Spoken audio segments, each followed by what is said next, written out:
శుభోదయం. పన్నీర్ పరాటా చేయి విధానము.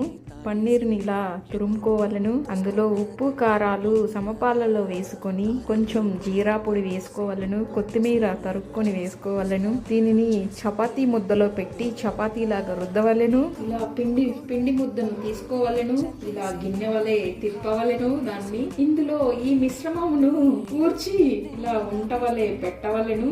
ఇలా మూసివేయవలెను. అటు ఎడల దీన్ని ఇలా ఒత్తి నిదానముగా చేయవలెను. ఆ తరువాత ఇలా పిండిలో ఇలా తిప్పవలెను. తరువాత చపాతీ కర్ర తీసుకొని నిదానముగా ఇలా ముందు రుద్దవలెను. నాకు మా శ్రీవారు సహాయపడుతున్నారు వీడియో తీయుటకు. ధన్యవాదములు శ్రీవారు, ధన్యవాదములు. ఇది మీరు భుజించుటకే కదా, చేయకపోతే దొరకదు.